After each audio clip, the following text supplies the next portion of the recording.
Yung hapon ng parikoy, morning barko naman nasa dry dock sa taas sa karo. Andali lalo sa barko. Tanahaw na ako dire kay pangita na akong sa speed lag. Namin dire karon sa may Chalkis Grease dry dock. Namin sa taas sa karo, continuous painting na sila, uma naman sila water blast sa ilalom, so pintuado na ni karon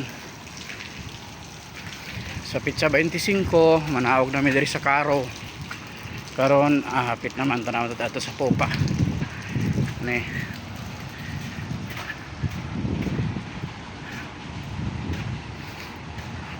hapon naman diri paingon na ang alas 7 sa gabi pero taas pa kayo ang adlaw.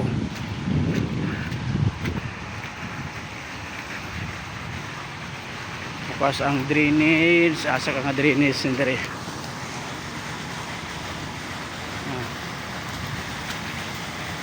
Uy, isang propeller na mo. Yeah, lapok. May tubig. May tubig gamay.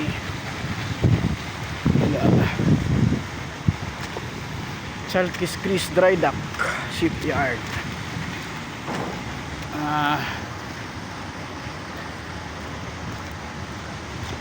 Ang propeller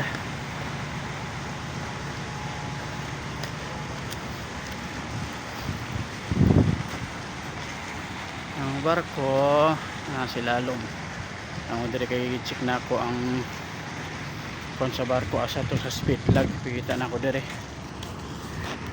na ni ang status dire sa Chalkis shipyard karon namin dire alas 7 na pero ngit-ngit kayo pa. Sorry, sayag pa kayong adlaw.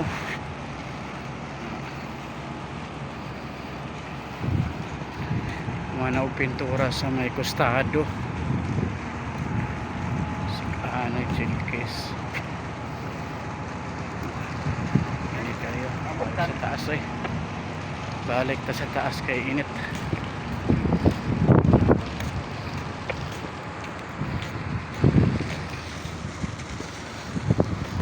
Chalkis shipyard.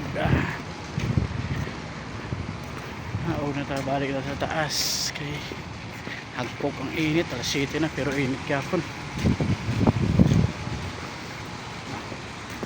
Oops, karong 25 na og namin diri sa karo.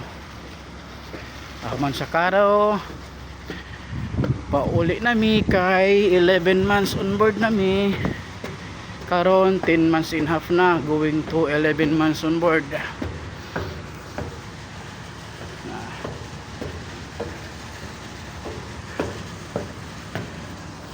Chalkis shipyard.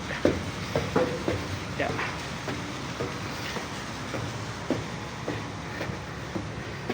Almost 1 month may siguro mag dry dock dere.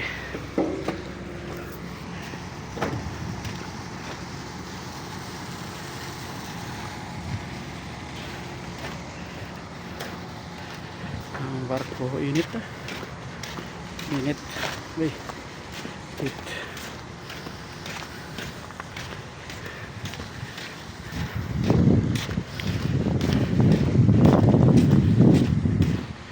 kumandri ay mana ang kilid o pinta